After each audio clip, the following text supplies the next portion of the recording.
What y'all saying, man? What y'all saying? Let's get the room warm. Boom, boom, man. It's been an incredible weekend of football. If you're a Manchester United fan, if you're a Manchester City fan, hey, listen, y'all guys are smoked off. Oh, you guys are fucked up, man. I'm just saying. It must have been a tough situation for you. Not for me, though. Certainly not for me. You know what I'm saying? Because I was peaking on rip. I'm telling you now, guys, that game against City was some of the best football I've seen from United in a long time. In a fucking long time. I swear to God, bruv. Felt like I was in a time machine, like Back into the Future. You know what I'm saying? Going back in time to the Fergie days of counter-attacking football, directive football. It was amazing. Every we were catching City off rip, like lashes. Lashes, bro. That's all I gotta say, man. We were bending them over, bro. No Diddy, blood. That's what happened, man. Them niggas didn't have an answer for us at all. They did not have an answer at all. And anyone who wants to say that, City were playing well, they weren't playing well, bro. They weren't. City in that first half, guys, had no shots on target. Second half had no shots on target. The entire game, guys, there was no shots on target. They had 7 shots, but they were never on target. And that just shows you, man, this Pep Guardiola style of football, playing to the sides, not taking chances from outside, not it, bro. It's not it. They started off in the beginning of the season more attacking, City. They took more risks, more chances on goal, but it seemed like yet again that Pep Guardiola has decided to take ship in the attacking offensive coach and say, fuck my style of football, but it got him smoked because he didn't score any goals. Them man had 68 possession to 32 possession and still couldn't touch us, bro. Still couldn't touch us. They didn't even give Lamins a chance, bro. Didn't even give him a chance to warm up, show his skills. He didn't show nothing, bro. It's crazy. Them niggas had 499 passes, bro. Damn near close to 500 still. There was not enough. Because possessional football can only take you so far.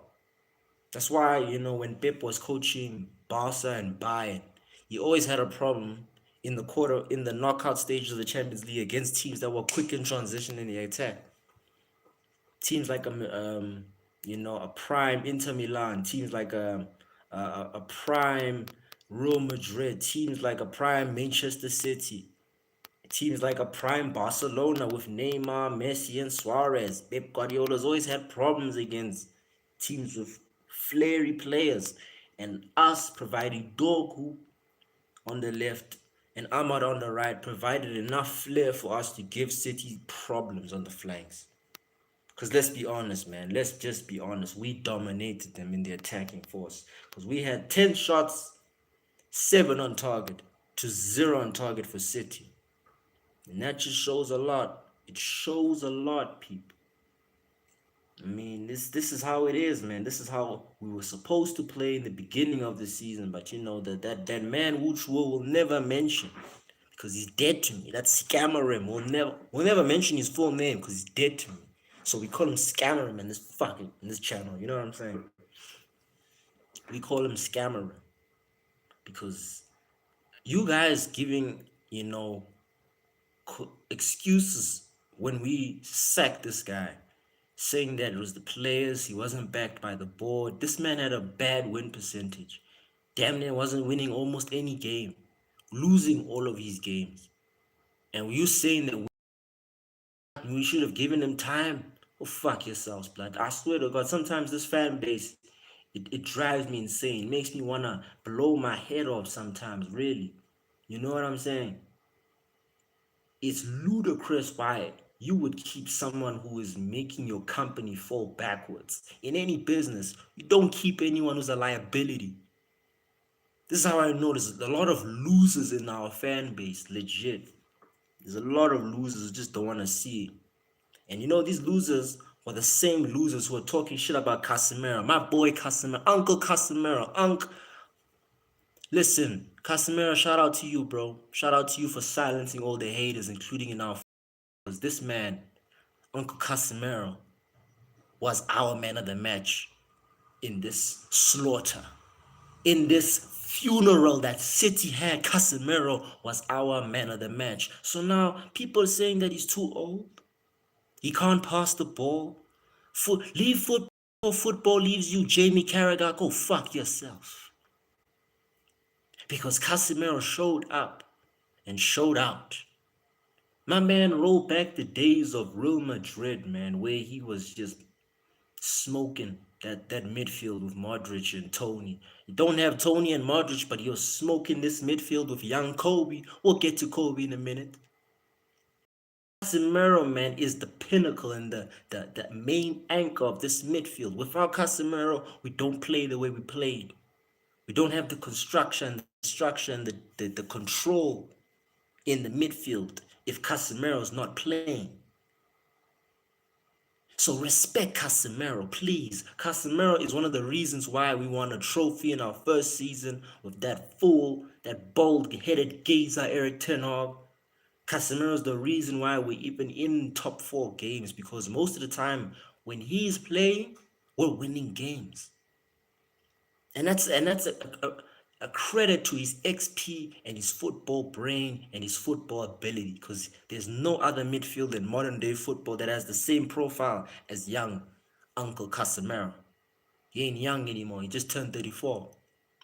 But the way he against City reminded me of a very young Casemiro in Real Madrid. But nah, this fan base, this fan base wants to use Bruno Fernandes combinations and pose only Bruno Fernandes and Dogu and Kobe, man. Listen, bro. Kobe had a good game. Excellent game, man. His first 19, I don't know how long. Great to see Kobe back, man.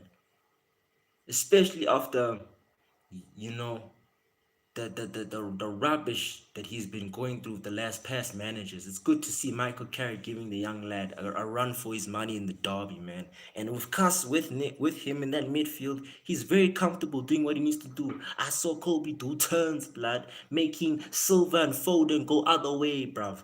Hey, just making them do these things, bruv, turning their heads like they're seeing a girl here. Hey, that's what Kobe was doing, man. Drop the shoulder, shimmy shanga, showing how dribbling is done. Not that Jeremy Doku bullshit, man. Shit, don't tell me about Jeremy Doku, guys. And young Kobe, man, balled out in that midfield, man. And so did Patrick Dogu. Listen, Dogu, I've said this time again, Dogu as a winger is extremely good. Very directive, technically sound on the ball, offensively efficient, and it's got good defensive ability and tracks back very well because he's a natural defender. But as a winger, against games like the top 4 teams, we can play him as a winger because he provides a threat going forward and backwards. Him and Ahmad, them defending in the flanks, returning every time. We were just defensively. Our structure was solid. Carrick told Ahmad and Dogo, listen, you guys are very athletic. Go forward, but also help out the team where you can. Sort out the structure. Just maintain structure, And that's what they did, man. I was impressed. Bruno Fernandes, he was not as impressive as Dogu and Casemiro. Casemiro, man of the match. Dogu, outstanding match. He got the goal, of course.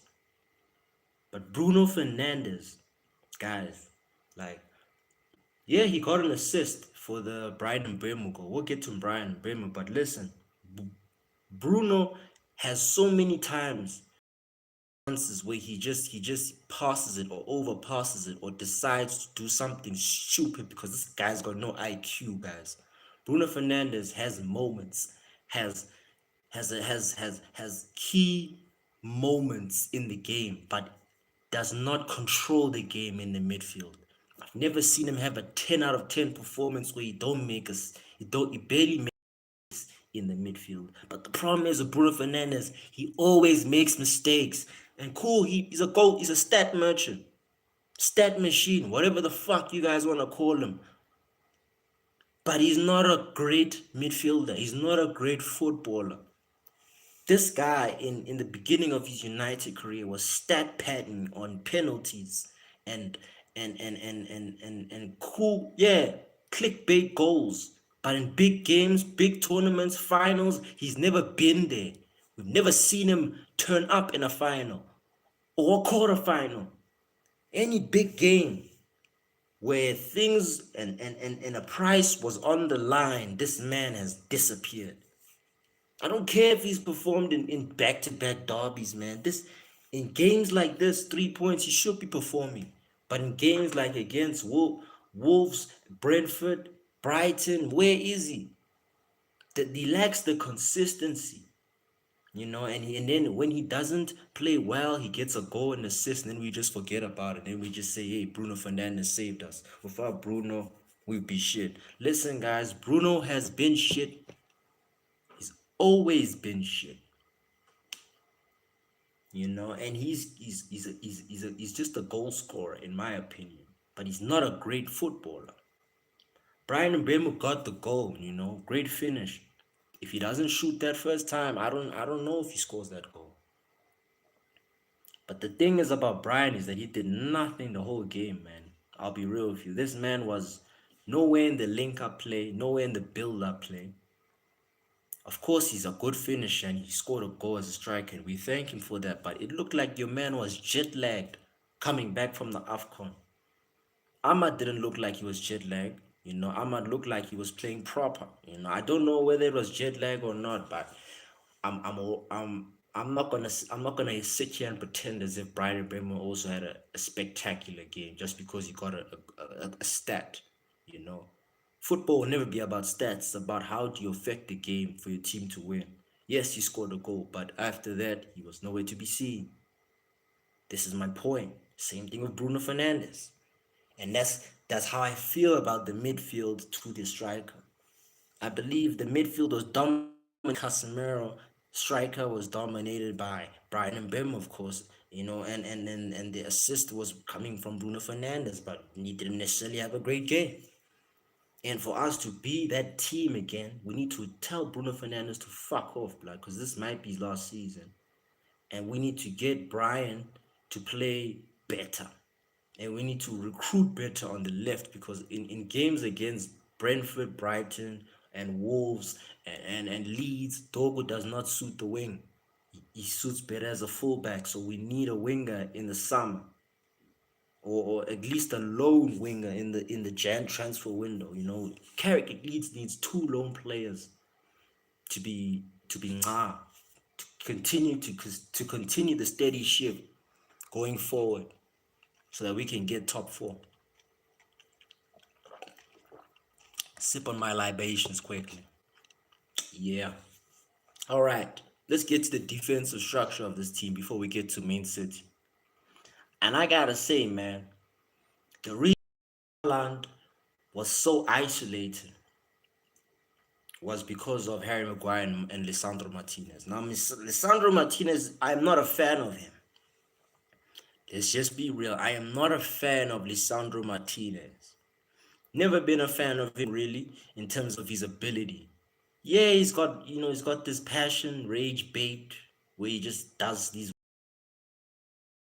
and he just is a runner, which a lot of English supporters will love because the English just love runners.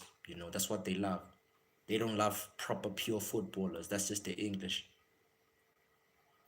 But I'm just gonna say this real quick. Well done to Maguizi and the Butcher, for isolating this android. You know, Haaland struggled with the physicality that both Harry Maguire and Martinez provide, but Martinez didn't provide a lot when he was alone. I saw in multiple cases where when they were in the corner or a set piece, Haaland was just pushing Martinez away because Martinez doesn't provide physical threat as a defender. He's not physical, Martinez, as people would think. Martinez is too short, and Haaland was showing us in that game how short this brother is, man.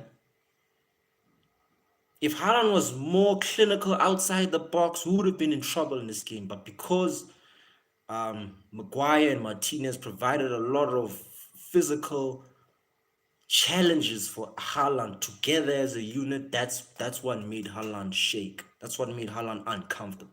When he goes up against a duo that is willing to both do the dirty work to isolate the main striker, Haaland has a problem. And this is why your boy Haaland isn't as elite as people would say he is. Yes, he's an elite goal scorer. Yes, he's a freak. Yes, he's one of the best players in modern day football. But compared to a lot of strikers we've seen in the 2000s, 80s, and 70s and 90s, come on. Haaland is nowhere near Thierry Henry, Dennis Bergkamp, or even Andrei Shevchenko, people. Let's be real. Let's be real, people, because even Jeremy Doku had a problem with Diego Dalot. And Diego Dalot's been trash. He's just been y'all know how I feel about Diego Dalot. Dalot's always been tanking every season. I don't know what Mourinho saw in this kid by signing him when he signed him, but he signed him as a winger, and then he decided to play right back because he thought he was good at right back. This man can't defend, man. And I believe, that the stats on Dogu, he was very lucky with that challenge because on any other occasion, that's a red card. I'm just gonna be real with you. On any other occasion, that's a red card. And things like this, people, games like this, make me worry about Diego Dalot because Diego Dalot is inconsistent. Diego Dalot is have an IQ. Clearly, from that tackle, you saw your man doesn't have an IQ, brain. Because in what world is stats allowed on someone who you almost took out his knee, bro?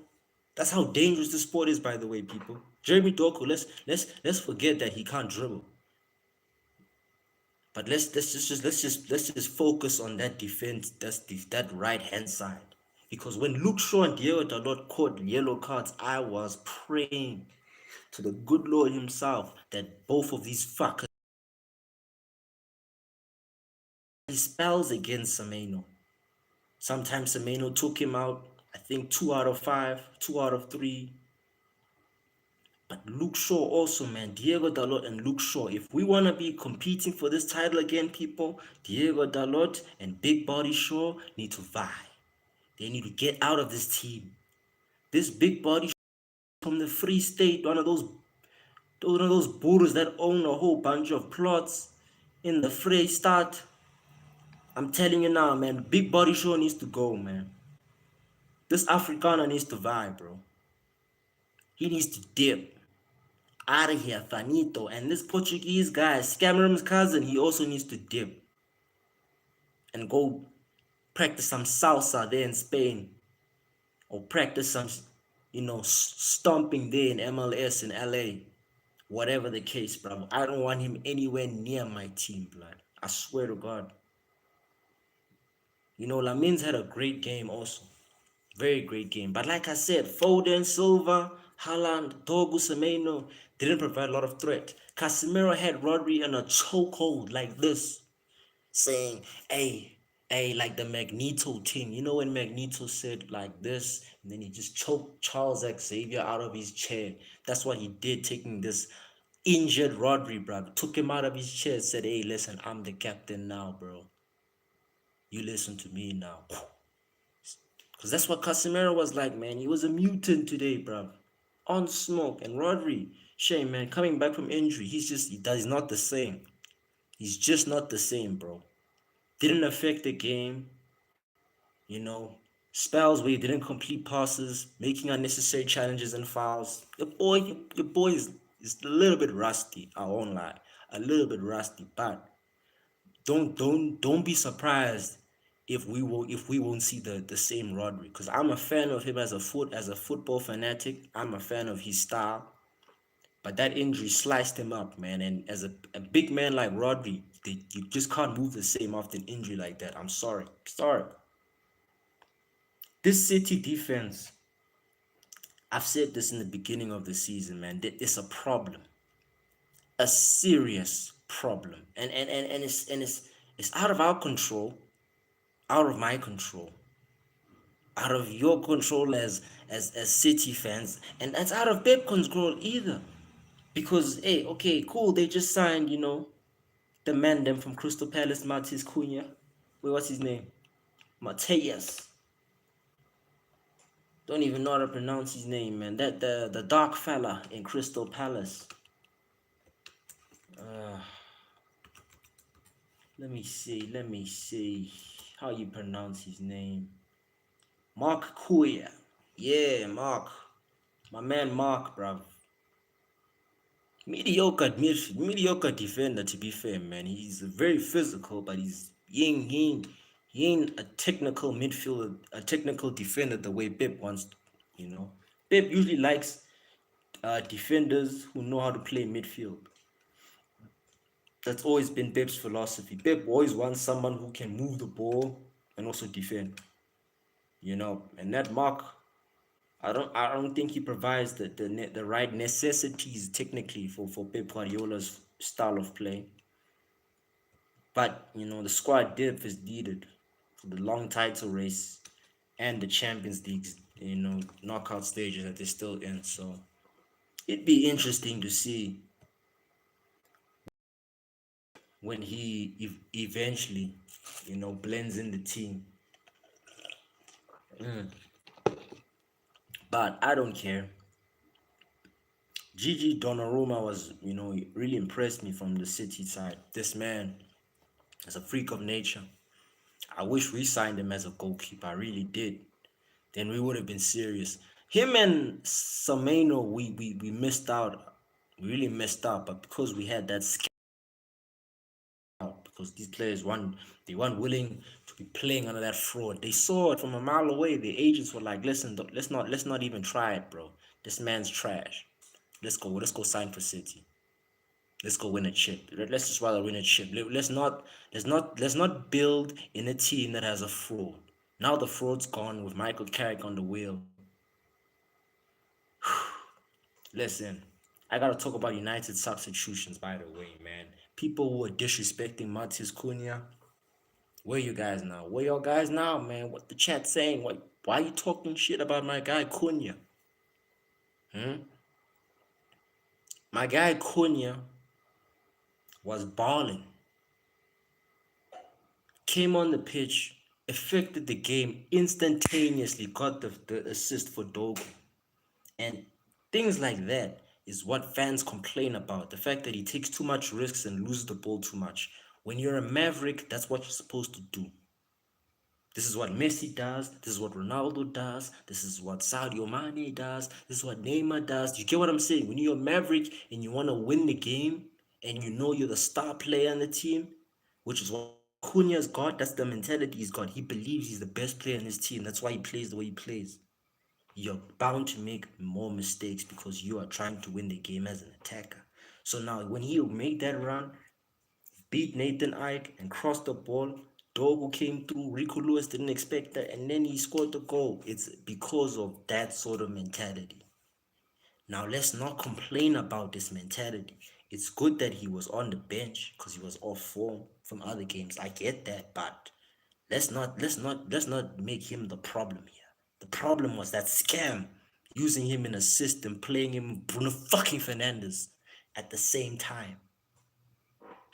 So let's not talk about that. Let's not say that, bruv. Matis Cunha was a very big impact. Carrick made a lot of substitutions that were on point.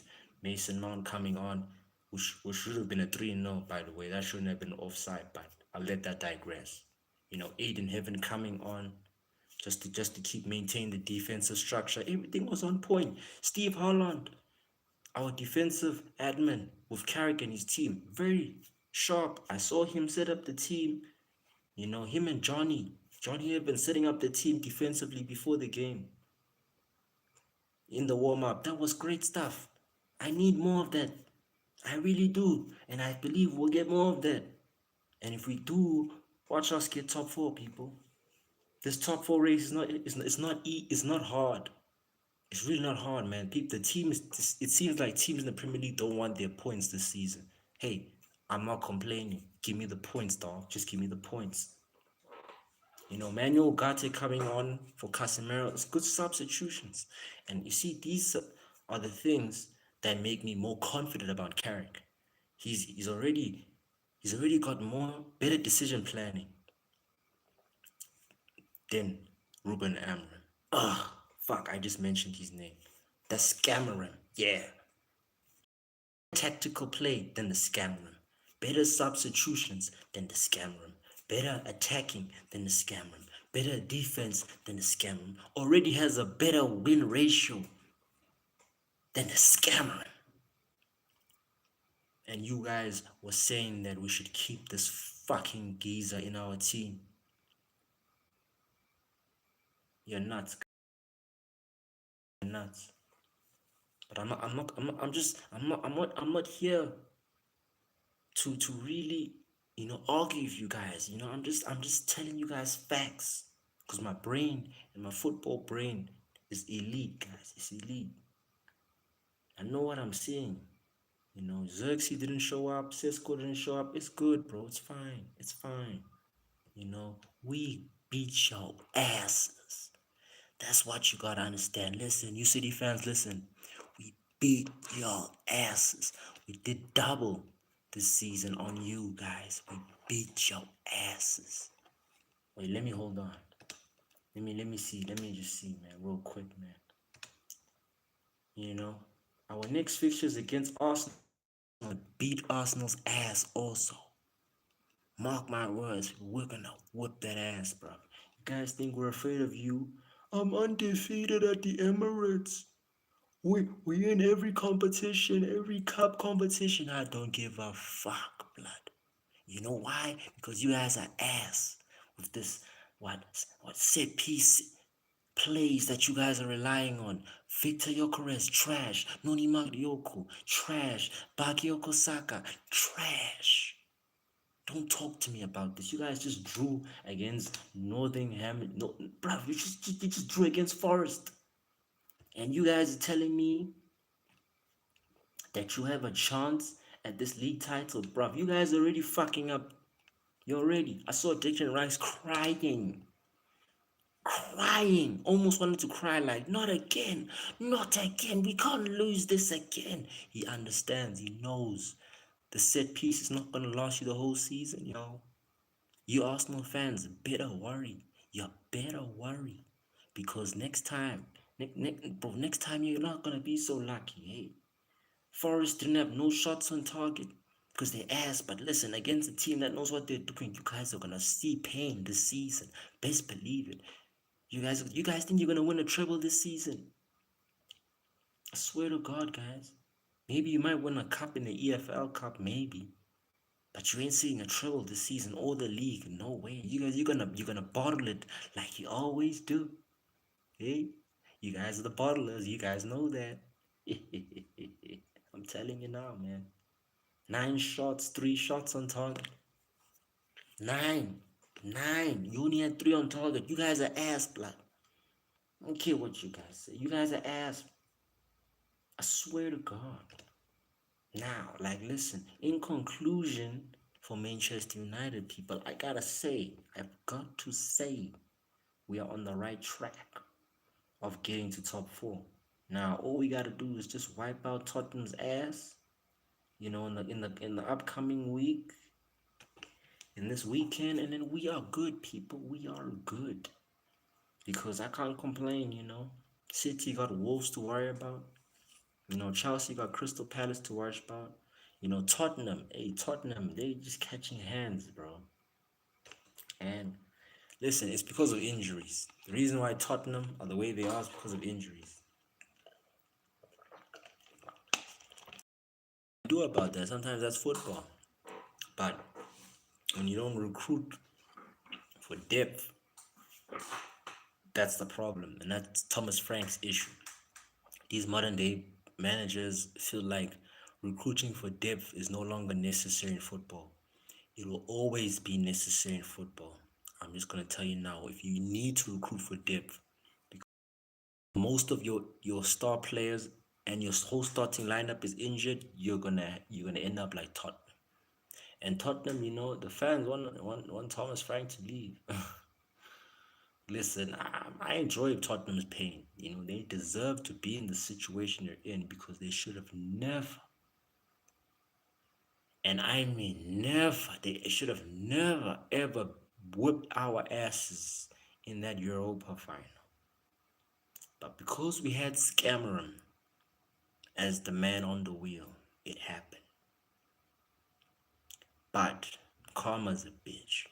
And that's what happens when you fuck with us. You fuck with the Red Devils, we're gonna put some judge on your blood, and that's what happened. That's why these pagans are losing. Week in, week out, Liverpool drawing to Burnley. Fuck's sakes, like I swear to God, this top four is within the taking, bro. Villa losing to Everton, bro. We are not too far off from Liverpool. We are damn near up. We damn near have the same points as Liverpool in the table. Yeah, and if you look at our next fixtures, I don't see us losing three in a row with the way we're playing, or or even drawing three in a row with the way we're playing. We're either gonna lose or win. That's just how I see it, bro. And even if Michael Carrick wins all games, all of the last 17 or 16 games that's left, then I can say we can give him, you know, the permanent job. I want Michael Carrick to get top four. If he can get top four, we can give him the job. That's if we don't find a permanent manager. I want De Zerbi. I really want Roberto De Zerbi. I don't see us getting Luis Enrique. I'm not too sure about Kalasna because Palace want to offer him a new contract, and he still got more years. But Palace are allowing him to leave. That's just hope. Sometimes hope it'll kill you in this team. Sometimes it does that.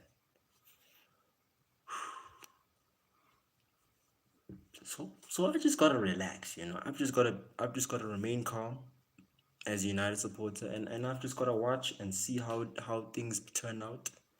But so far, so good. And as United supporters, we should be calm, we should be relaxed. Because right now, our team is back, playing the way they should be playing. We're not back in terms of success, but we're back to playing real football. And that's the key. That is the ultimate key. Because we have to be about longevity, not short term. Yeah. And a lot of United fans were not positive about this game because they didn't believe in Carrick and they were still dwelling on that scam. But that scam is the reason why we're in this fucking position. Who knows if Carrick was here earlier, or if we hired a better manager after that final, we would be in a better situation now. So these are just one of those would have. That's what I'm basically saying. Now, coming to my AFCON, the AFCON 2026 final. My God. My Lord. I was going through emotions watching this final, and I've never gone through the emotions I went through in any AFCON final. I was bored, then confused, then pissed off, then I was amazed, and then I was happy, and then I was laughing. That's so many emotions that I've just mentioned now. And the way this game started, people, it was so dead. Like, the one thing about African nations is that we lack the killer instinct to finish and be clinical. And that's what you saw from both teams. They want clinical. They really want clinical, man. Like 11 shots to 17 shots, 11 for Senegal to 17 for Morocco, and only 6 to 5 on target.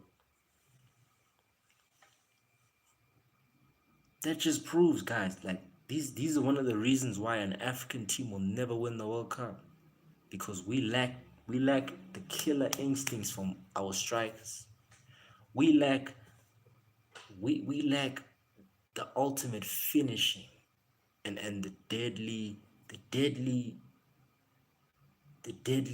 attacking outlet for any African team. Senegal have it, but in a game like this against elite Morocco defense, it proves that if Senegal go up against an elite defense in a European team, same with Morocco, it's gonna be a problem for them to break through because of the finishing. They lack a world-class striker from both. There's not a world-class striker in Africa right now. Nicholas Jackson is not, like, clearly. Like, Nicholas Jackson is not. And even Drogba and Eto'o back in the days, they couldn't do it by themselves because they were just strikers. They could finish and score goals, but ultimately their teams were never gonna win the World Cup because there was just no killer instinct. Same with Ghana a few years ago in the 2010 World Cup. Asamoah Gyan missing that penalty. It's a result of Ghana not taking their chances in that World Cup. Because make no mistake about it, goals wins you games. And the reason why Senegal and Morocco struggled to even get to the situation they got to, was because of the lack of attacking outlet and killer instinct up front, which is an African problem from all African teams. But Morocco not necessarily an African team, are they, huh? That's the thing. That's the thing. I don't know. I'm not even sure, bro. Because sometimes they want to be considered Arabs when they're up. Semi-finals of the World Cup. The whole stage, the whole world's watching them. The PR, the media, everyone's watching them. But then when everything is bad and shady, we're Africans. These things are weird, bro. But these Arabs, that's how they move, man. That's how they move. You gotta understand. A lot of these Moroccan players are French descendant, Spanish descendants, and ultimately, Arab countries, not African countries. If you can see from the map, if you go to the African, slaves and if you just see the traditions and pure African history, you'll understand that North Africa was only dark skinned. That was until some of the Saudis, for not following certain laws, migrated and immigrated to North Africa. That's where they colonized most people. Look at Egypt, the statues in Egypt, the nose, the nose specifically have been cut off on all the pharaohs. Why is that? Because the nose originally was of a melanin skin. That shows you original man. The original man of this world has always been a melanin person. And that's why, these Arabs be saying the way they be saying. Sometimes they're African, sometimes they're Arabs. That's the Moroccan way, I suppose.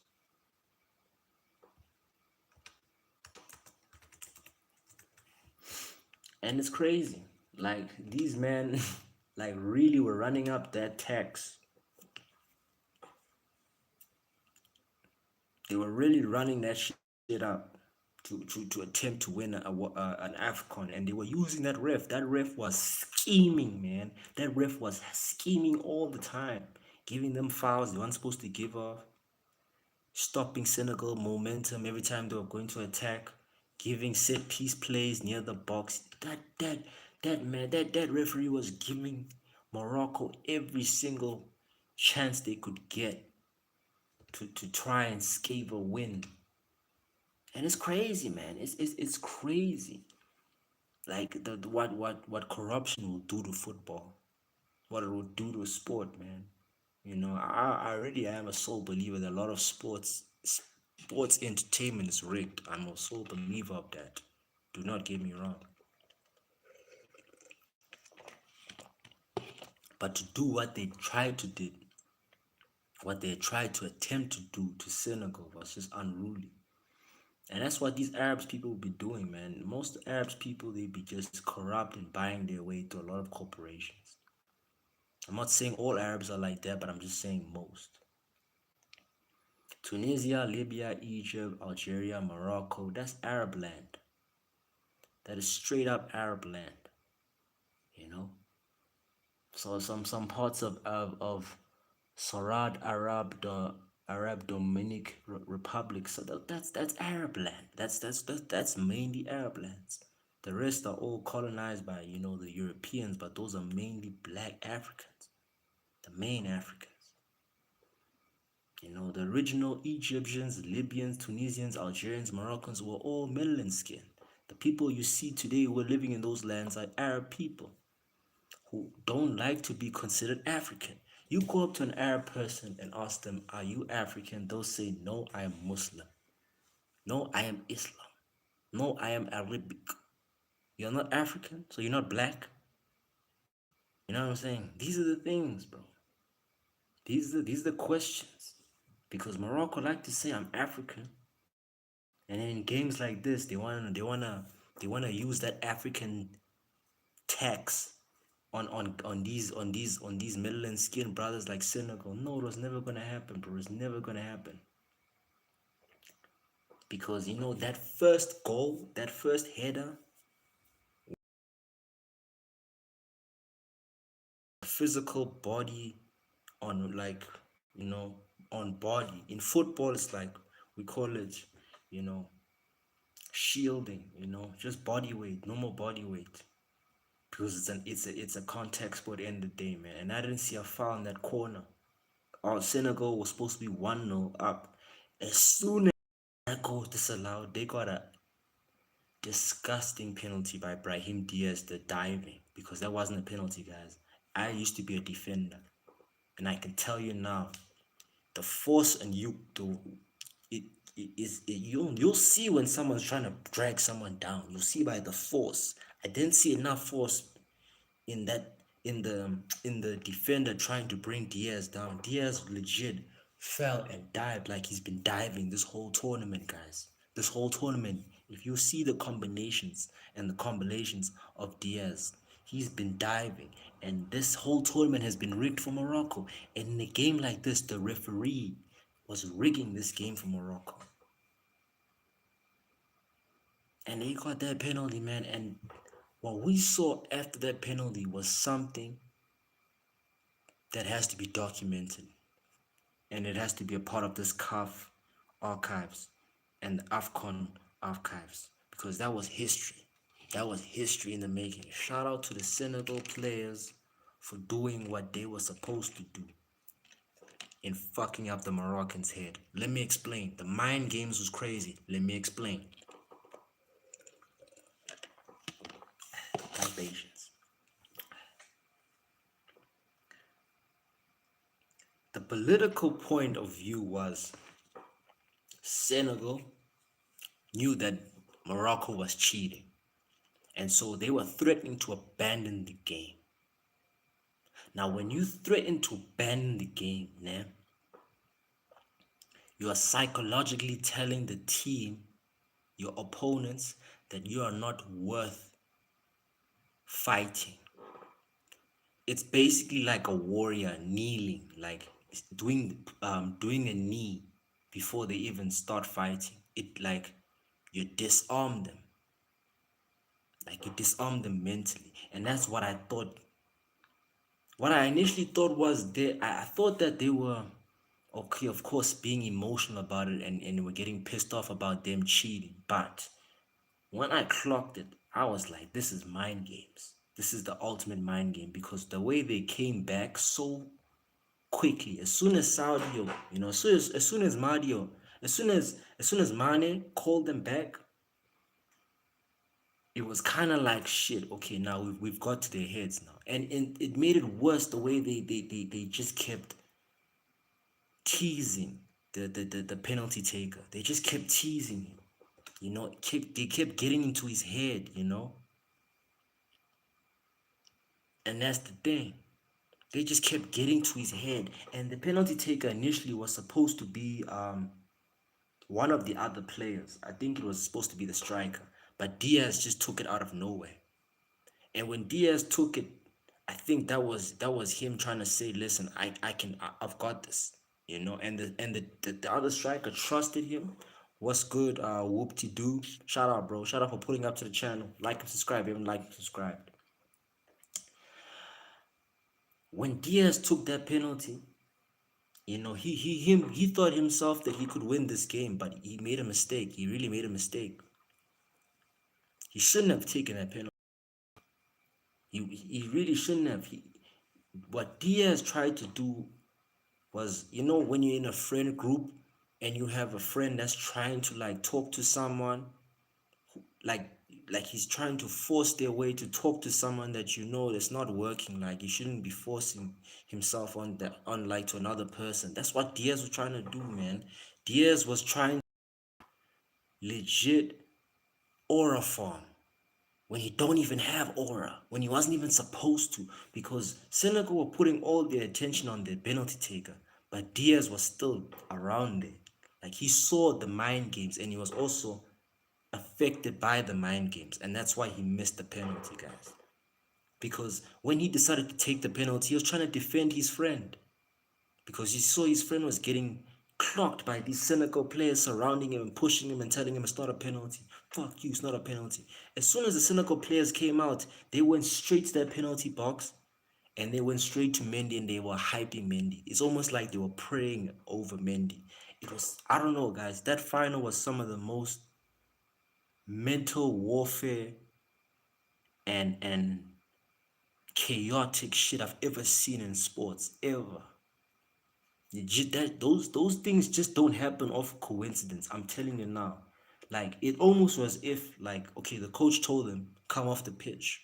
It's cool, come off the pitch. And of course, the players being the players, they're gonna listen to the coach because they're also emotional and erratic. I was Skid George 69. Why'd you change your name, bro? Why'd you change your name? So now, when the players told them to come off, the coach essentially knew what he was trying to do. He was trying to get to the Moroccans' head because Hakimi came out. He was complaining, saying, why are you guys walking off the pitch? Let's finish this game. Let's finish this game. Already, you're triggering an emotional reaction, a chemical reaction. And if you trigger a reaction, you have won in the art of war. You understand what I'm saying? If you make your opponent um think three if you make your opponent think more than you should think in any sort of war, then you've won the war. Because in the art of war, the person who doesn't think wins the war. The person who flows with their actions, who understands that they're going to win regardless, and who makes adjustments whilst in battle, like the way Senegal made that weird mental adjustment, coming off the pitch, then coming on the pitch, as if the opponent wasn't worthy. That fucks with your opponent's psyche, bro. It's more international now. Nobody knew how to say it earlier. Of course, I didn't also know how to say it earlier, bro. Whoop-de-doo, 1, 2, 3. I actually like whoop-de-doo, 1, 2, 3. I think it's better than skid bejewed, bejawed. You see, I didn't know how to say it. So, yeah, man, I'm glad you changed your name, man. I'm gonna make you a moderator, you know. Chill, bruv. Chill, chill. Wait, hold on. That was a mistake. Hold on. Chill, chill. I'm just making you a moderator. I pressed the wrong button. Hold on. I'm just waiting for it to come up. This phone. I gotta get a new phone, man. I gotta get a new phone. I gotta make my man a moderator. He's the first one here. Whoop-de-doo. Wow, whoop-de-doo.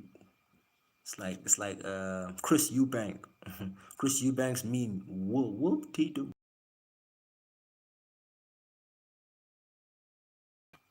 As a major moderator, let me see. Technology these days be fucking around. It's annoying. Let me see, man.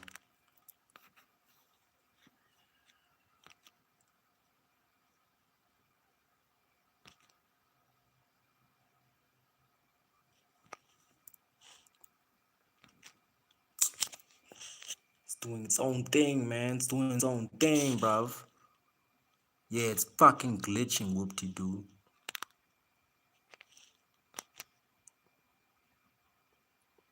Fuck it. I don't know, man. Technology is just being technology.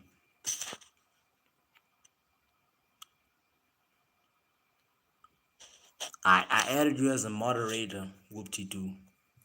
But if it doesn't show, that's just technology being technology, bruv. You know how it is. It's fucked. It's annoying, but shit, you know how it is, bro. Um, damn.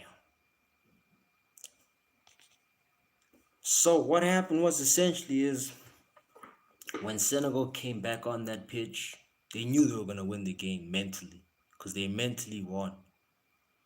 Going off the pitch, coming off the pitch, you're telling your enemy that you're not worth. Change my mind. You're disrespecting your enemy, and that broke Morocco's morale, and that broke Brahim Diaz's morale. You understand? Psychologically, they fucked up that team, bro. Doing what they did, they stood up for the right thing, and psychologically destroyed the other team. And you have to give credit where credit's due, man. That manager knew what he was doing, bro. He really did, bro. And it was by the grace of Allah and God that Mane got that second AFCON, man. Brahim Diaz was trash trying to do that Banega, man. That was probably the worst ever Banega, man. If you gotta do a Banega, do it in a game where there's less pressure on you. Cause if you're trying to do a Banega and there's a lot of pressure, you're bound to fuck it up. I know this. I played football. Every time I did a Banega in a moment where I wasn't supposed to do it, I always fucked up. There's a time and place for Banega, man.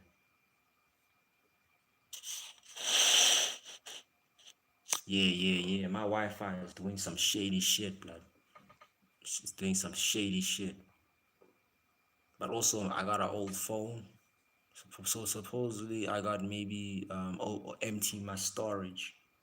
It's quiet because the time zone's different for a lot of people. So it's all good, man. We're just gonna keep running it up, man. If you were watching the football games, let me know what you thought about the games, bro. Holla at me. Let me know what you thought about the games. Let me know. Otherwise, how was your weekend, bro? How was your day? If your day is just ended.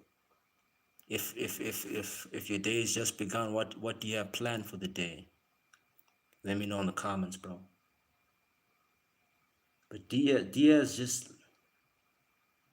I don't know, man. It's like the occasion got to him. He was so overwhelmed. Like I think he knew then there that like the whole world's watching me, and he just couldn't handle that pressure, and the pressure got to him, man. And in sports, you just can't let the pressure get to you. If you're an elite athlete, you just gotta shrug it out and make it. You gotta make it a diamond. You gotta make it a rock. You've gotta make it something that you can use to make you stronger, and that's what athletes do. And Diaz, he used that pressure and he made himself crumble, and he cracked under pressure. Today was okay, like nothing special, a normal day. So what you do today, bro? Did you go to school? Did you go to the park? What was the most remember what was the most like highlighted thing you did today, you know? For me, I'll say I got to work on a promo video for a friend of mine who's starting up a business. So I'm happy I got to help him. See, was in school and played football with my friends. Hey man, that's wholesome. That's wholesome. I, I used to do that too when I was your age. Now I just be working all the time. But I really, what a life, eh? What a life. School used to be much easier, eh? Back, just go to school, play with your friends, go back home. Much more simpler, yeah. Yeah, you gotta love school, man. Gotta love school, bro. But I don't know, man. I hated the learning part of school. I feel like school mainly just to socialize with my friends, cause I just didn't like being at home. I was one of those kids that just didn't want to be at home, and yeah, I just went to school just to see my friends. I didn't really care about school, like the like subjects and studying. Like I liked art, I liked drawing, I like acting, I like playing sports, like I like moving, I like activities. I just didn't like sitting down. Maybe it was because I'm ADHD. I don't know. Are you ADHD? Whoop de doo. Do you have the same problem, or are you a bookworm?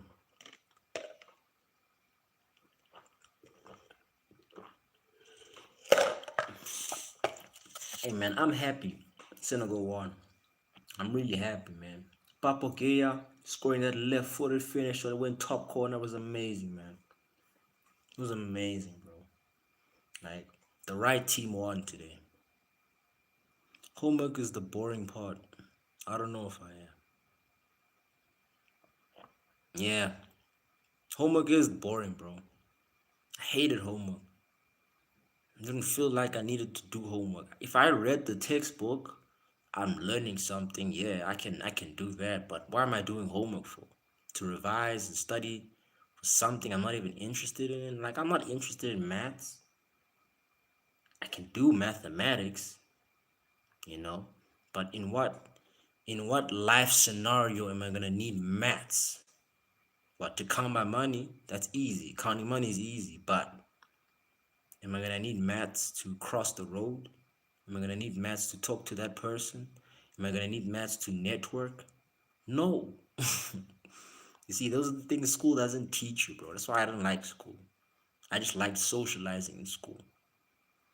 Maybe that's just me. Like I'm smart but not a nerd. What is your definition of a nerd, bro? That's the thing, man. Like a nerd is usually a smart person. So if you're saying you're smart, then you're kind of a nerd. So what's your definition of a nerd? Is a nerd someone who's goofy and smart, or I don't know. Some nerds are like they got money, man, you know, and they're smart. That's why they got that money. So I don't know. Let me know what's your definition of a nerd, man.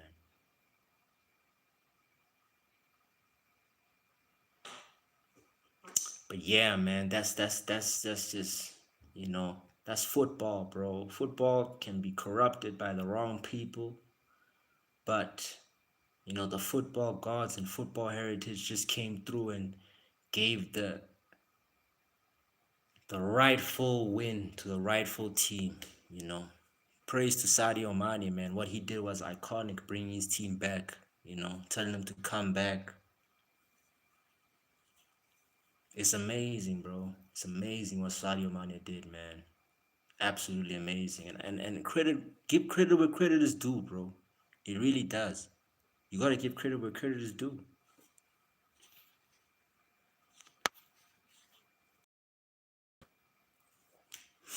Let me try it. See if this works now.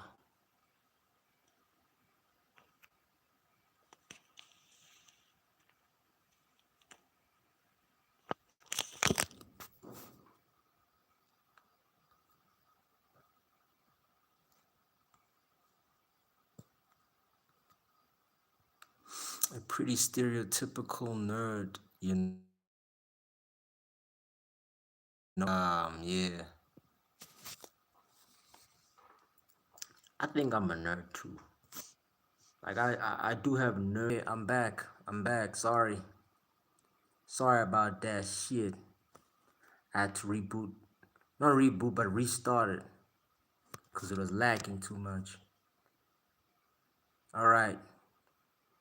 Um. All right, man. You are now uh a manager. Yeah. Shit. All right. I'm back. I'm back. I'm back.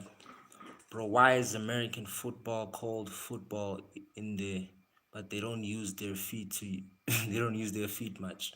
Because it's weird, blood. Whoop de doo, welcome. Sorry about that, my G. Shit, nah. I had to refresh. And now when I refresh, it's better now. Is it better now? Let me know. Hope it's not lacking as much now. It was only lacking because I had to come back, man. But yeah, the reason why American football is an American sport, so only America plays the sport. Do you know anyone in Australia that plays American football? Do you know anyone in your hood that plays American football? You know, like it's a made up sport that was made up in America. So therefore, things and those rules were made strictly from people who were in an organization that made up the rules and said we're gonna make this American football. But it's just a name, bro. It really is rugby with people with niggas in helmets and padding and shit. That's what it really is. American football is really rugby if you think about it. But yeah, I hope I answered your question. You play American football, whoop de doo? Let me know. I never played American football. I played like squash football, like because I had a creativity brain. I played all sports, man. I don't lie to you. I played hockey. I played. I played some frisbee. I did some rock climbing, recreational sports. Recreational sports kind of like rock climbing, extreme sports like um, your BMX, your ATV, sword fighting, martial arts. Uh, you know, those are recreational sports, bro. I like recreational sports. I feel like I'm in the age where I just sports. I could give a fuck about team sports, man. Yo, team sports is so painful, dog. So painful. Like I'm okay in most sports. What's your favorite sport, bro? My favorite sport is soccer, football. But I love boxing. I love martial arts, basically. I love fighting. Fighting is essential. Fighting as a sport is pretty lit. Football or hockey. Um,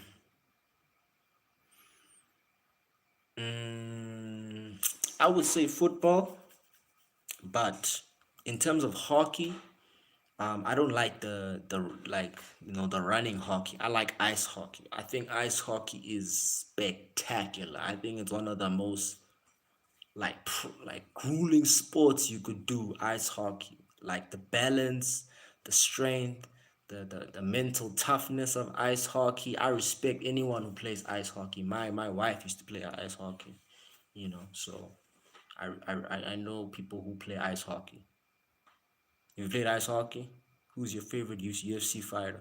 My favorite UFC fighter, I have two. I have my most um favorite, and I have the person who I think is the best UFC fighter. So my favorite UFC fighter, I would say, is Conor McGregor because he's very charismatic, very funny.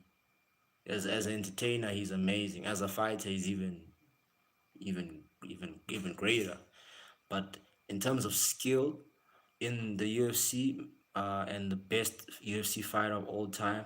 For me, I feel like it's Peter Yan. Yeah, Peter Yan.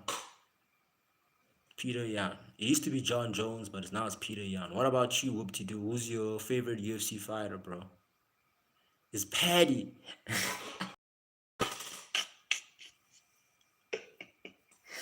Dog, how could it be Paddy? Like, why is it Paddy, bro? Paddy's so average. I don't think Paddy's good, man. Paddy's very funny. You know, he's a good jiu-jitsu guy.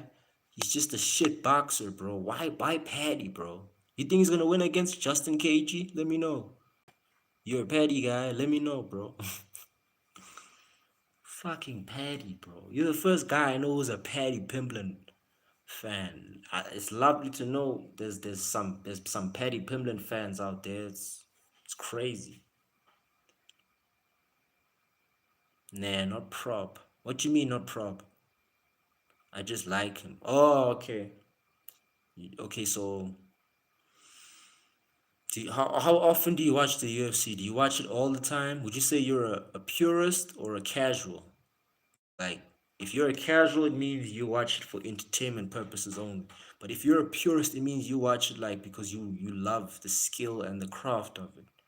And you know what I'm saying? Casual. All right, cool, cool, cool. I'm a casual with athletics and swimming and the Olympics. But I'm a purist with football, um,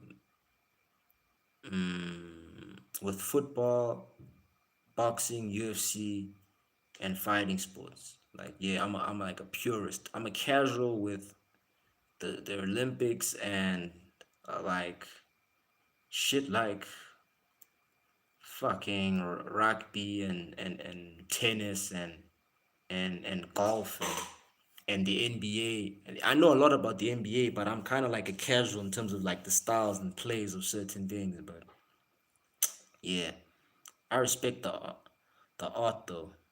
So what you respect the art of fighting? Is that what you respect? Because like fighting in this, like, yeah, bro, fighting. I'm a fighter. Like I'm an amateur fighter currently right now with a record of 2-0. If you want to see my fights, go to my Instagram account. It's the Reclusive Artist 33. You gotta say at the Reclusive Artist 33, like the way it says on the YouTube. That's my Instagram account. I got my fights over there.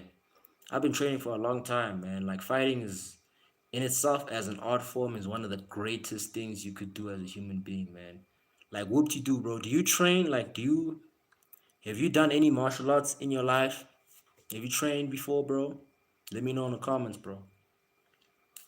It's just like it's so good for your mental brain, man. And if you're a man, if you're like a boy or a young boy, like let me know how old are you, whoop you do.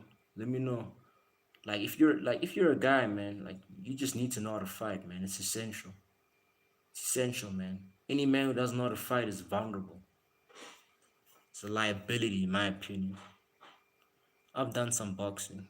Bro, that's all you need. The basics in the 14th. What do you mean in the 14th? Are you 14?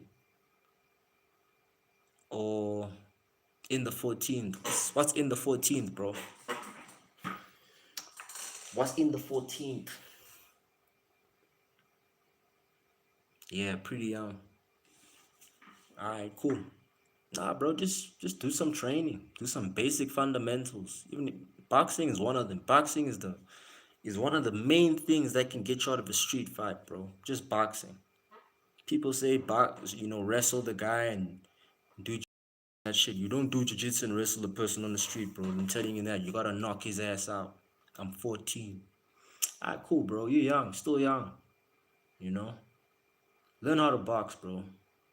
Learn how to box. If like who knows, you might like it so much that you want to be more efficient. And I've got you. This channel's got you, man. I'm always analyzing, posting a lot of videos. So if you want to learn more about fighting, man, you can always just check my channel, my catalog. I got you, bro. Anytime. But yeah, man, you should just keep training, bro. Just keep training. It'll help you with your confidence. It'll help you with your mental strength, make you smarter, and you'll just be more calmer anywhere you go in public, Just be more calmer, more relaxed. And that's what it's mainly about, man. Just for you to control the darker version of you. That's what martial arts is about, controlling the version of you that could possibly harm someone or kill someone. Because as a young man, whoop you do, you have that potential. But that depends on how far and how much you want to train, you know what I'm saying? But you always want to have that sense of danger as a man. Every man has the responsibility to be dangerous. Let me say it again. Every man, every young boy, at a necessary age, has the responsibility to be dangerous, but only in a way where they're trying to protect their loved ones. You get what I'm saying? So I'll give you an example. What do you do? You might be walking with your girlfriend down the street, and then you see a guy trying to mug you guys. Now, if you knew martial arts, you'd knock that guy out. If like you would defend yourself, if you could, you know. But if you don't know martial arts, you become vulnerable. You could become less of who you're supposed to be.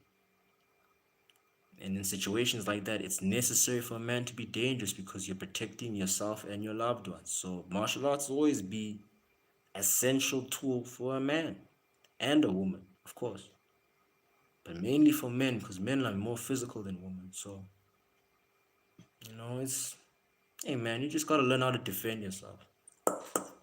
Boom, knock his ass out, man. Who's your favorite boxer? My favorite boxer of all time is Sugar Ray Leonard. Sugar Ray, man, the man will get you out of there, bro. Smoke your ass in the ring. 2-piece, 3-piece combination, 4-piece combination, six piece combinations. We're talking double hooks, triple hooks. The man will smoke you, bro.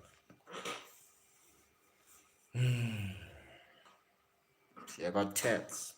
Got a lot of tats. My tattoos and shit. I want more tattoos though. I'm gonna get more tattoos though.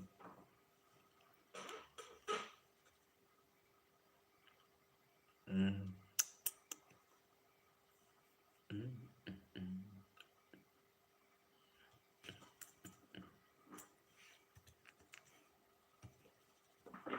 Whoop-de-doo. 1, 2, 3.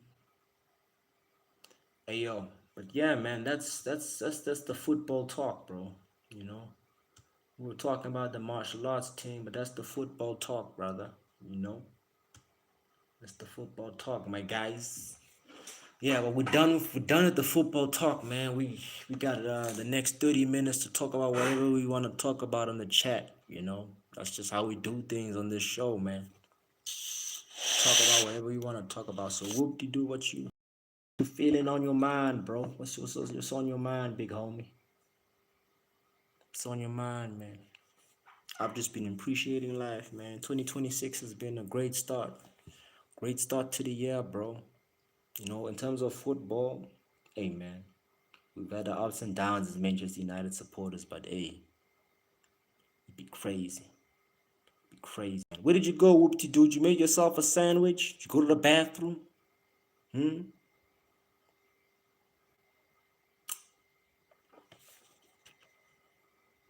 How's the weather where you guys staying at, man? How's the weather?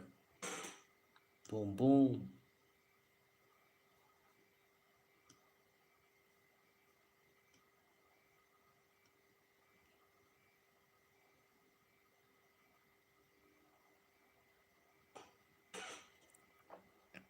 How's the weather that side?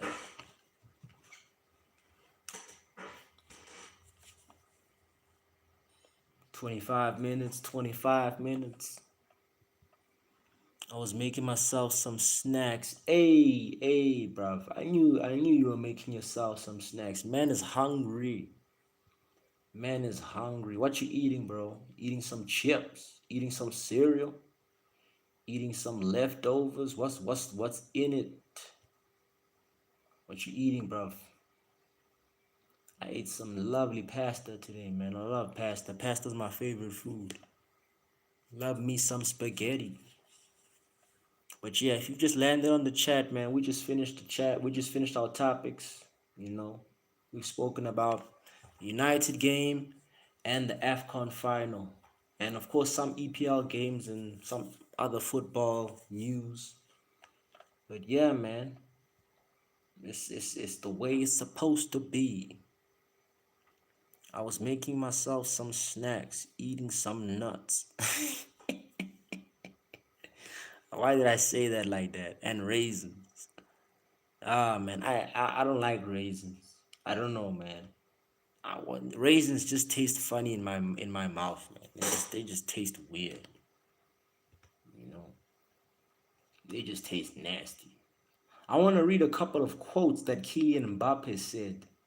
You know, these Real Madrid players are crashing out ever since Xavi Alonso left, man. It's just been insane. Says here on fans whilst whistling Billingham because you know the last game Real Madrid had, they had like white handkerchief towels and whistles, and some people were blowing, you know, and telling the players they and I think Perez is wanted out of the Real Madrid team.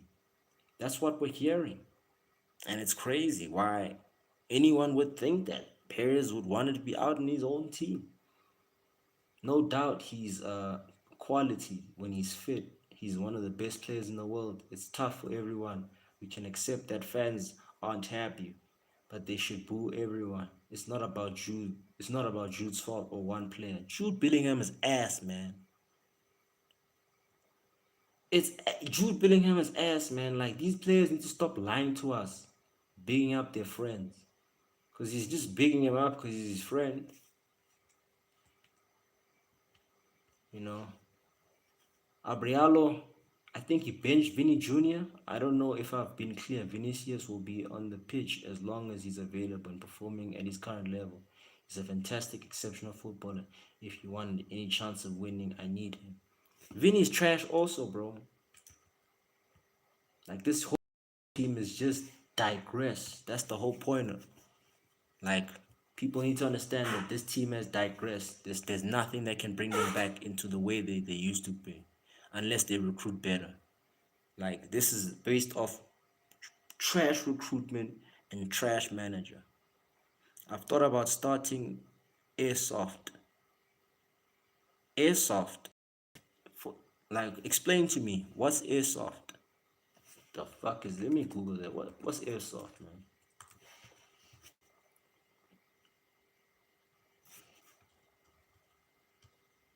Airsoft is an adrenaline pumping team based sport where players use realistic replica firearms to shoot small plastic BBBs at each other like paintball. Shit, so you want to make your own team for paintball?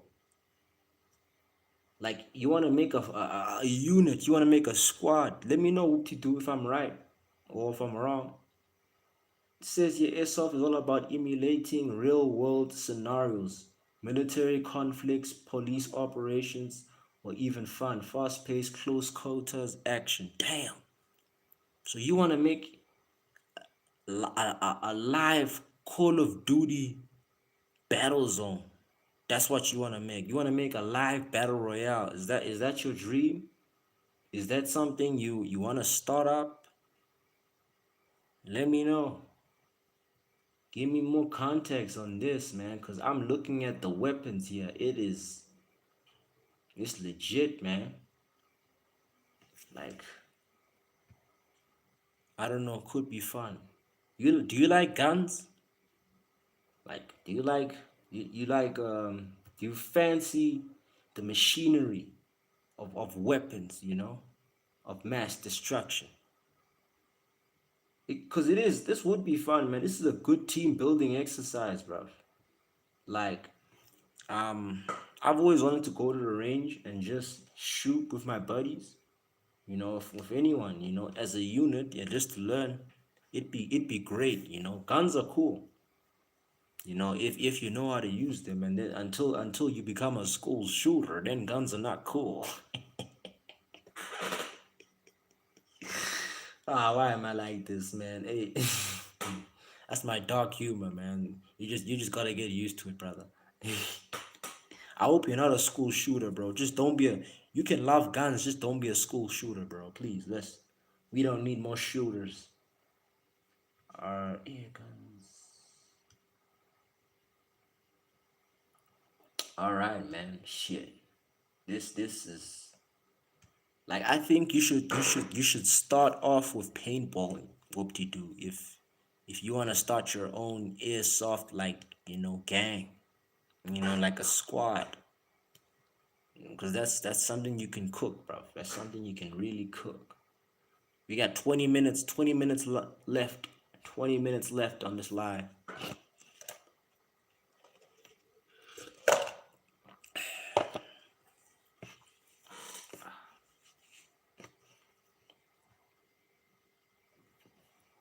What's your favorite gun, bro? What's your favorite gun? I like assault rifle LMG, man.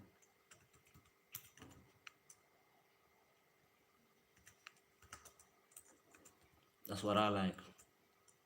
With good handles also. And that's easy to reload. Like a big ass one, like the one that you can mount and then say chaka chaka chaka chaka chaka chaka chaka chaka. I like that one. I like the Fien scars. Let me Google that shit.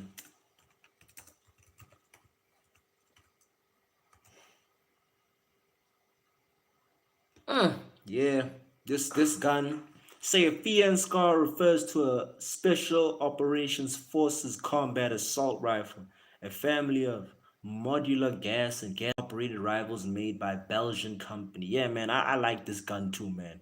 It's very efficient, very accurate, easy to reload, and like a lot of vets, special ops guys use this gun, man. I've seen it in a lot of movies also, like GI Joe, um, fucking James Bond. I saw it on GTA also. In GTA, use this gun a lot. But I'm just saying, man, um, that light machine gun, LMG assault rifle, just mounted.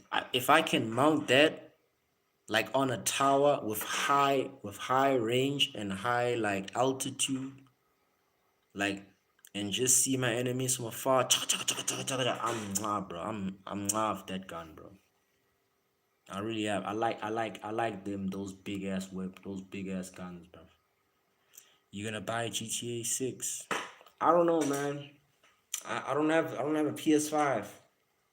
I don't like the current state of gaming. Listen, if you're a person my age, you know that gaming used to be about storytelling and career paths, and character development. Now gaming is about multiplayer only. And I think it suits your audience, your age group, whoop to do, because you're like 14, bro. And you guys are very into battle royales. And listen, I like storylines. I like playing games for the careers. That's just the generation I grew up in, you know. And the GTA 6, um, putting a female character in the GTA 6, I'm not too sure about that. I'm not being sexist or anything like that. But generally speaking, GTA is a guy game. It's always been a guy game, and the reason why there's a female character as a main now is because a lot of Rockstar's previous directors are now females, and that's why GTA 5 online is like more sensitized than it used to be. You know what I'm saying? It's because there's a lot of female influence involved behind the scenes in Rockstars, because all the male bosses that the Rockstar have, they fired all of them. Now there's female bosses in Rockstar. That's why GTA 6 is not gonna be in terms of the career mode.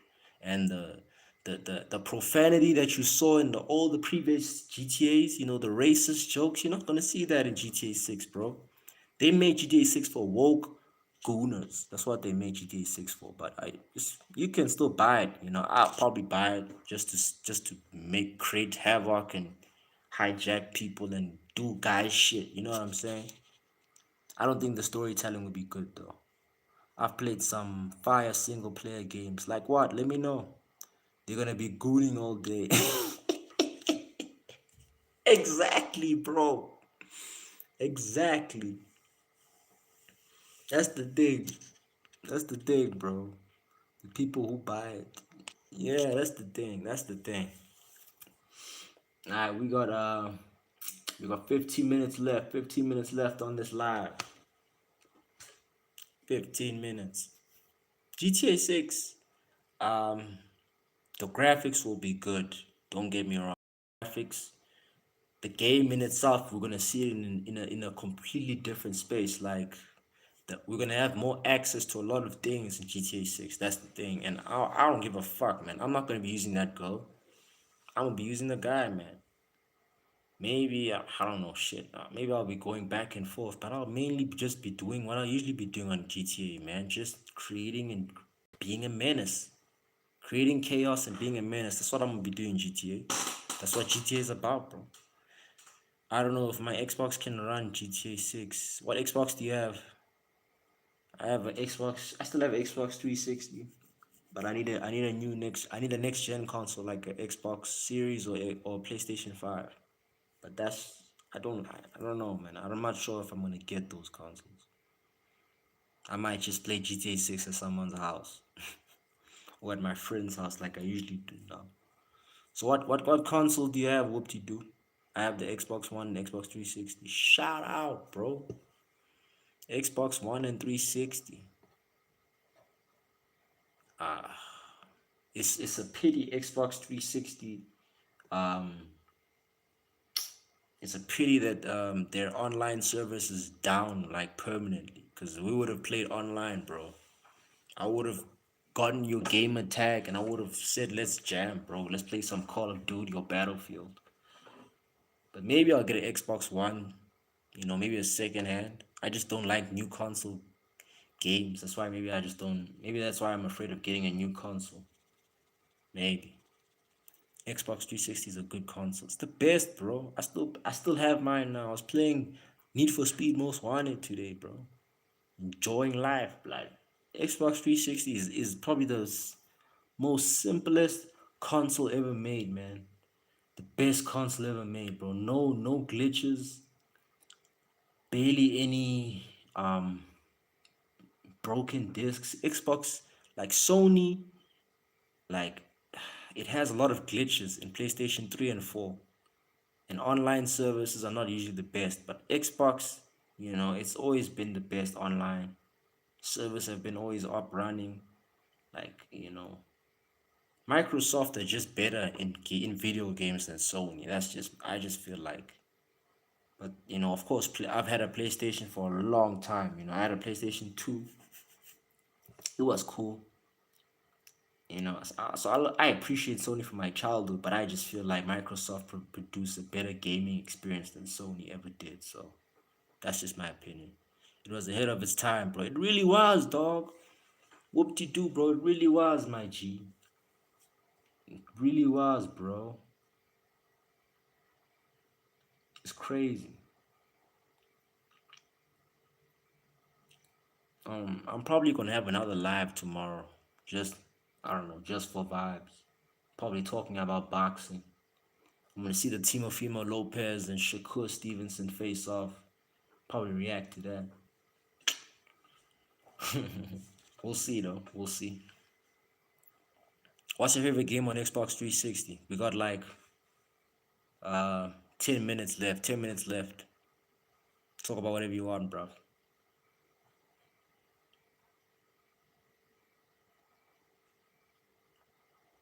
My favorite Xbox 360 game has to be Gears of War 3.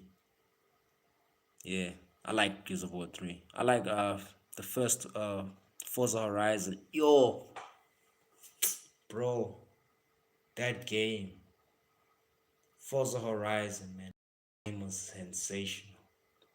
Like the adventures, the graphics, the storyline, the cars, man. The cars in Forza are just magnificent, and the graphics was just peak. Yeah, it had great graphics in 2012, bro.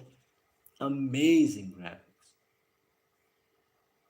Yo, nah, bro. Like the sunset, driving like over France, you know, it made me like Forza Horizon made me want to travel to that part of France, the countryside of France, you know, the rich people side of France,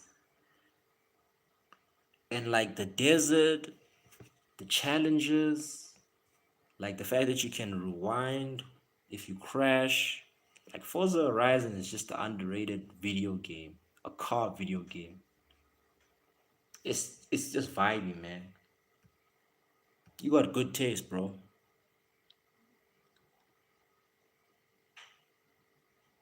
Bro, you know the cars you found in the bonds. Hell yeah, I know the cars I found in the bonds, man. Those cars were epic. You kidding me? You kidding me, bro? Those cars were beautiful, blood. Yo, off-road type shit. You know, 4x4, you know, it's Jeep. The Bugatti was fast, crazy fast. Hey, that Bugatti was insane. I like the Ferrari though. That that Ferrari was proper on Forza Horizon, man. Um, I also liked the Koenigsegg and the Nissan GT Skyline. That's what I also liked. I like Turners. You know, you got muscle cars, you got exotic cars, and you got Turners. I love Turners. Turners are amazing. What's your favorite? Do you like exotic muscle cars or Turner cars? Turners are they just got better handles, better like muscle has more horsepower, so therefore like going straight up they're gonna beat a turner, but during a tight turn, you can use a turner to just accelerate beating a muscle. But then an exotic car like a Ferrari or Bugatti is extremely fast, just doesn't have better handles than a turner. You see, an exotic is faster than a turner and a muscle. It just doesn't have just doesn't have better handles. That's the thing. Nissan Skyline GTR might be one of the best cars. Fully, bro. Fully. The problem is with Nissan is the service. Nissan has horrible service. That's why I could never own a Skyline. I could only have a Skyliner that's probably vintage that I drive maybe on a Sunday. I could never own a Skyline and then drive it every day because the service is too expensive, bro. And you can barely find Nissan services and the engine here in South Africa. It's very hard, bro. It's just very hard. But I love that car, man. It reminds me a lot about Paul Walker's cars, bro. R.I.P. Paul Walker. Brian. With that Nissan Skyline or the old school blue one, bro. Beautiful car. Like the coolest. It's amazing, bro. It's amazing. We got 5 minutes left. Got 5 minutes left, bro. 5 minutes left, guys. It's been a good show. I've enjoyed it. Thank you so much, up, man. Whoop-de-doo. You know, pulling up, bruv. Shouting out for this conversation, man. I've enjoyed this conversation. Whoop-de-doo, bro. Chill guy, bro. Chill dude, bro. R.I.P. Paul. Yeah, R.I.P. Paul, man. You know those movies were made for him only, bro. Because after he died, those movies just became the Avengers. Fast and Furious became the Avengers, bro. Fast and Furious used to be about racing. Like my favorite Fast and the Furious will always be the first one and Tokyo Drift because those are the two closest ones to racing. Just racing. Because the movie is about racers. Street racers, particularly. So you got into the life, you immersed yourself into the life of a street racer. And those are the two last movies that were immersed in the world of street racing. That's until we got the Avengers and the space shit. Now I usually play Crew, Motorfest. I like Crew's not bad. Crew's not bad. It's just not Need for Speed. There's something about Need for Speed that makes you feel like a street racer. You know, Cruise kind of like you being a part of a rich groupie, like a rich, like when a bunch of guys do like runs, like rich guys with cars, they just do a bunch of runs, and they just follow each other during the course of the highway. That's what I feel like Crew is. With Need for Speed, it's like you're a street racer, like you're a most wanted street racer, like it's illegal. And street racing is like underground boxing, if you get what I'm saying. What do you do? If you get what I'm saying, then yeah, that's what it's about, bro. Like that's why I love NFS, like Carbon, NFS Underground 2, NFS Underground 1, like Midnight Club. Midnight, bro, have you played Midnight Club? Bro, whoop de doo, have you played Midnight Club, bro? Like that game is, yo, like that's another game that's like very close to like street racing world. It's amazing, Midnight Club, bro. Bro, go try it. Listen, on your Xbox 360 now,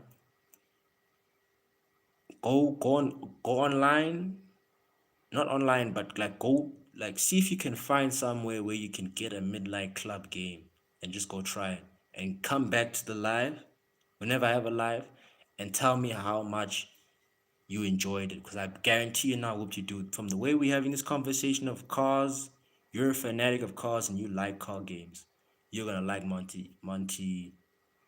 um you're gonna like Midnight Club. If you like Forza Horizon, you're gonna like Midnight Club, bro. Any Midnight Club, brother. Just try it out. See what you think, man. See what you think, my brother. All right, we got a few more minutes left, bro. Got a few more minutes left.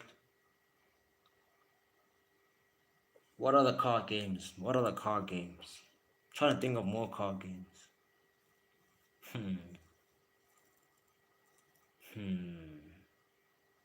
Have you ever played Gran Turismo? What you think of Gran Turismo? I think Gran Turismo is too corporate, bro. I think it's too corporate for me. I like Gran Turismo 5 though.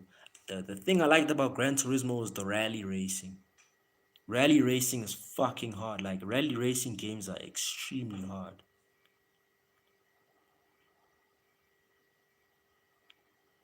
Yeah, me too. Like in Need for Speed, I just drive around in the BMW MW3, the Beamer. Um, yeah, like in a lot of open world car games, I also just usually drive around, bro. Like when I finish the game, I just explore the whole world and just get lost in it.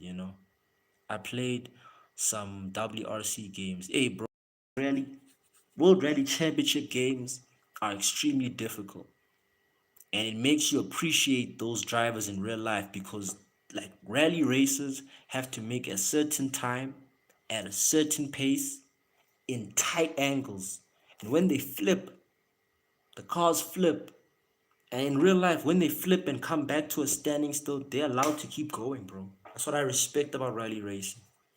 Rally racing is extreme BMX just in a car. Just in a car. That's what rally racing is. There's just something about Japanese drift cars, bro. I swear to God, man. I have my dream. One of my dreams is to have a 911 Porsche turbo customized from Japan and like low suspension with BBS rims. It needs to be black, like a Night Rider. Like you're too young to know Night Rider, bro. But it kind of needs to like have a charcoal black color. If you get what I'm saying, like go to Japan and customize your whips, bro. Japan customize whips like crazy. Finland is a rally country. Yeah. The thing about rally sport is it's a rich man sport. You gotta have money to do rally. And yeah, rallies needs a lot of big spaces, and Finland has a lot of space. Let's just hope Trump doesn't invade Finland. Yeah, Trump going crazy. Yeah, yeah, yeah, yeah. But Gran Turismo, I don't know. Gran Turismo reminds me of Forza Motorsport too much. But Gran Turismo 5, that's a game, man. That's a game. PlayStation 2, that's a game, man. If you ever get a chance to play Gran Turismo 5 or 6 or 7, try it out. See what you think, bro. See what you think. Alright, we got a few more minutes, man. Few more minutes. Also like the BMW MW3 E30. You know, the old one. Yeah. Nah. That BM is another thing, man. It's different. That Beamer different, like that's not that Beamer. You put some exhaust turbo boosts and enough track suspension and speed brakes. That thing will be a monster. Damn near the fastest car, man, in any car game. If you have a modified Beamer, bro, with great, the Beamer's just got dope like handles. It's got the best handles. Like it's a Turner car that can be switched to an exotic car within a second if you modify it right. And if you play Need for Speed Most Wanted, that Beamer is the perfect Turner car hash exotic car that has muscle horsepower. What's your opinion about cambered cars? Cambered cars. I don't like them. But like stylistically, cambered cars are cool. Like they're cool for like shows. Like if you're going to a car show or like a street like festival where there's like cars are being shown, then cambered cars are nah. Then they cool. Cambered every time I say nah, I mean they're cool. That's just my South African slang. But yeah, the rims in itself, bro. Like if you're going over a speed bump, your bumper's fucked. That's my problem with these cars. The suspension is too low, and the wheels.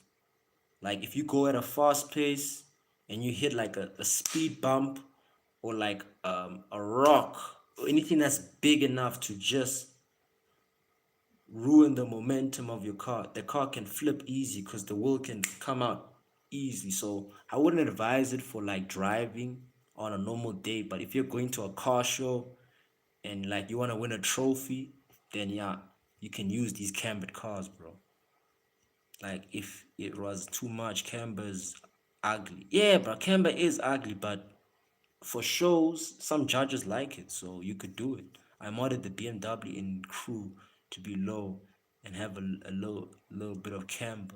It's fly black with tinted windows, bro. Shit. Listen, you can send me a picture on my Instagram. Send me a picture of the whip. I'll send you a picture of my whips also on Need for Speed Most Wanted. see whose cars are better. Some positive competition, yeah. But yeah. Alright, man, we got like a few more minutes and then I gotta kick it. So yeah, man, it's been real. I love cars, bro, but not so much to the point where like I'm willing to blow all my cash on every car I see. Nah.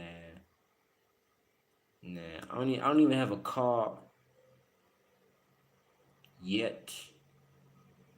I've driven a lot of cars. I got my license, but damn, like I just don't see myself blowing cash on cars. This ain't gonna work. No, no. But I will like spoil myself, get myself a nice car. But like lately, I've been seeing myself enjoy bikes. I don't know. Maybe it's my old age. I don't know. When you get older, like whoopty doo, you just see yourself getting interested in things you never thought you'd be interested in. It's just you, as if you allow your brain to be that curious. My dad's first car was a Fiat 500. A Fiat 500. My dad's first car was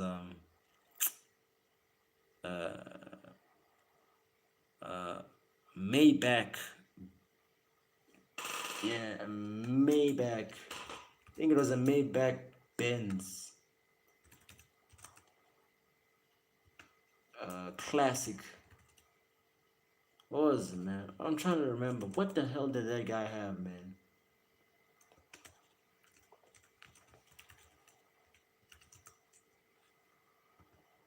Yeah, he had a retro Maybach Benz. Like a very old one.